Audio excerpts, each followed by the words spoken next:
ശാന്തി.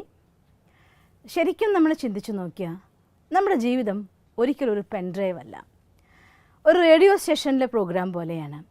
എല്ലാം നമ്മൾ ഇച്ഛിച്ച പ്രോഗ്രാം മാത്രം നമുക്ക് കയറ്റാനും വേണ്ടാത്തതിനെ ഡിലീറ്റ് ചെയ്യാനും അത്തരത്തിൽ നമുക്ക് ജീവിതത്തെ ഒരിക്കലും മാറ്റിമറിക്കാൻ സാധിച്ചോളണമെന്നില്ല. നമ്മുടെ ഇച്ഛയ്ക്കനുസരിച്ച് ലക്ഷ്യങ്ങളെ നേടിയെടുക്കാൻ വേണ്ടി തീവ്രമായ പരിശ്രമം നമ്മൾ ചെയ്ത് മുന്നോട്ട് പോകുമ്പോഴും ഒരു പക്ഷേ ചിലതൊക്കെ അനിഷ്ടമായ കാര്യങ്ങളും വന്നേക്കാം. റേഡിയോ സ്റ്റേഷനിലെ പ്രോഗ്രാമിൽ എല്ലാം നമുക്ക് ഇഷ്ടമുള്ളത് മാത്രം വരാറില്ലല്ലോ. ചിലപ്പോൾ ഇഷ്ടമുള്ളത്, ചിലപ്പോൾ ഇഷ്ടമില്ലാത്തത്. പക്ഷേ ഇഷ്ടമില്ലാത്ത കാര്യങ്ങൾ വരുമ്പോൾ ഡിസ്റ്റർബ്ഡ് ആവാതെ അതിനെ വേണമെങ്കിൽ സ്വീകരിക്കുക, അല്ലെങ്കിൽ ഒന്ന് വശം തിരിഞ്ഞു പോയിക്കൊണ്ട് അഥവാ ഒഴിഞ്ഞു മാറിപ്പോയിക്കൊണ്ട് നമ്മുടെ ജീവിതത്തിലെ അനിഷ്ടമായ സാഹചര്യങ്ങളെ മനസ്സിലേൽക്കാതെ ഒഴിവാക്കി വിടാൻ നമ്മൾ പഠിക്കണം. എന്നാലേ ജീവിതത്തിന് നമുക്ക് സുഖകരമായിട്ട് മുന്നോട്ട് പോകാനായിട്ട് സാധിക്കുള്ളൂ.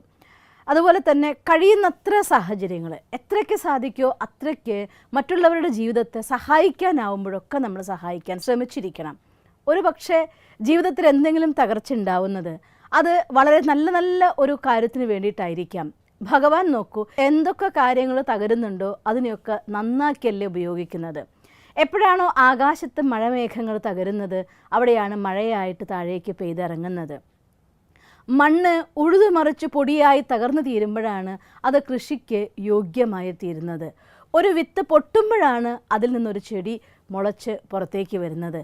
അതുകൊണ്ട് ജീവിതത്തിൽ എന്തെങ്കിലുമൊക്കെ കഷ്ടവും കഷ്ടപ്പാടും ദുരിതങ്ങളും തകർച്ചയും സംഭവിക്കുമ്പോൾ ആ മോശമായ കാര്യം സംഭവിച്ചതിൻ്റെ പേരിൽ വിഷമിച്ചുകൊണ്ടിരിക്കാതെ തീർച്ചയായിട്ടും ഇതെന്തോ ഒരു വലിയ നല്ല കാര്യത്തിന് വേണ്ടി എന്നെ ഉപയോഗിക്കാൻ ഭഗവാൻ തയ്യാറാക്കുകയാണ് എന്ന് നമുക്ക് വിചാരിക്കാൻ സാധിച്ചാൽ തീർച്ചയായിട്ടും ജീവിതത്തിലെ കഷ്ടപ്പാടുകൾ നമുക്ക് സുഖത്തിലേക്ക് മാറ്റാൻ സാധിക്കും.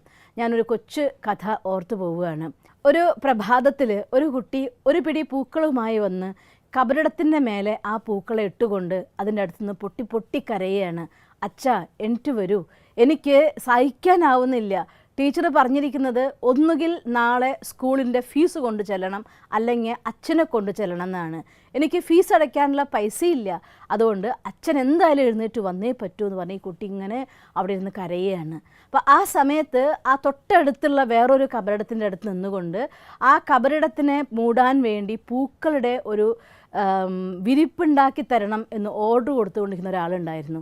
ഈ കുട്ടി ഓടി വരുന്നതും ആ പൂക്കൾ അതിൻ്റെ മേലേക്ക് ഇട്ടുകൊണ്ട് കരഞ്ഞുകൊണ്ട് അവൻ്റെ അച്ഛനോട് എഴുന്നേറ്റ് വരാൻ പറയുന്നതും ഇയാൾ കേൾക്കുകയാണ്. ഉടനെ അയാൾ ഫോണിൽ പറഞ്ഞു, എല്ലാ പൂവിൻ്റെ ഓർഡറും ക്യാൻസൽ ചെയ്തോളൂ, പൂവൊക്കെ എനിക്ക് കിട്ടിക്കഴിഞ്ഞു എന്ന് പറഞ്ഞു. എന്നിട്ട് വന്ന് തൻ്റെ കീശയിൽ നിന്ന് ആ പൂവിന് വേണ്ടി വെച്ച പൈസ എടുത്ത് ആ കുഞ്ഞിൻ്റെ കയ്യിൽ കൊടുത്തിട്ട് പറയുകയാണ്, മോനെ, ഇത് നിൻ്റെ അച്ഛൻ ഫീസ് അടയ്ക്കാൻ തന്ന പൈസയാണ്, നീ കൊണ്ടുപോയിട്ട് ഫീസ് അടയ്ക്കണം എന്ന്. അതുകൊണ്ട് ജീവിതത്തിൽ സാഹചര്യങ്ങൾ എത്ര മോശമായിട്ട് വരുമ്പോഴും നമ്മൾ മനസ്സ് അർപ്പിച്ചുകൊണ്ട് നമ്മുടെ സ്നേഹത്തിൻ്റെ തുള്ളികൾ ഈ ഭൂമിയിൽ കൊടുക്കാൻ തയ്യാറായാൽ തീർച്ചയായിട്ടും ആ സന്മനസ്സുകൾക്ക് നമുക്ക് തീർച്ചയായിട്ടും അതിൻ്റെ ഫലം കിട്ടുക തന്നെ ചെയ്യും. അതുകൊണ്ട് മറ്റുള്ളവരുടെ കണ്ണീരൊപ്പാൻ കിട്ടുന്ന ഒരവസരവും നമ്മൾ വ്യർത്ഥമാക്കരുത്.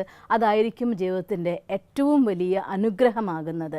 പൊട്ടിത്തകരുന്ന അവസ്ഥകളിൽ നമുക്ക് അതിൽ നിന്ന് മുളച്ചു വരുന്ന ചെടിയായി മാറാൻ വേണ്ട വെള്ളവും വളവുമാകാൻ വേണ്ടിയുള്ള സാഹചര്യങ്ങൾ ഇത്തരം നമ്മുടെ കർമ്മങ്ങൾ കൊണ്ട് നമുക്ക് ബുക്ക് ചെയ്യാനായിട്ട് സാധിക്കും. അതുകൊണ്ട് കണ്ണീരൊപ്പാൻ ഒരിക്കലും മറക്കരുത്. സഹായിക്കേണ്ട സമയം വരുമ്പോൾ ഒരിക്കലും മടിച്ചു നിൽക്കരുത്. നിങ്ങൾക്ക് ഒരു നേരത്തെ ആഹാരം കുറച്ചിട്ടെങ്കിലും കൊടുക്കാൻ കഴിയുമെങ്കിൽ കൊടുക്കാനുള്ള മനസ്സ് അതിനൊരിക്കലും ഇല്ലാതാക്കരുത്. ഓം ശാന്തി. ദിവസം തോറും ജീവിത വിജയങ്ങൾക്ക് വെളിച്ചം വീശുന്ന പുത്തൻ വീഡിയോകൾക്കായി ഞങ്ങളുടെ യൂട്യൂബ് ചാനൽ സബ്സ്ക്രൈബ് ചെയ്യൂ. നോട്ടിഫിക്കേഷൻ ലഭിക്കുന്നതിനായി ബെൽ ഐക്കൺ ക്ലിക്ക് ചെയ്യൂ. ഒപ്പം ഞങ്ങളുടെ ഫേസ്ബുക്ക്, ട്വിറ്റർ, ഇൻസ്റ്റാഗ്രാം പേജുകൾ ഫോളോ ചെയ്യൂ. നന്ദി.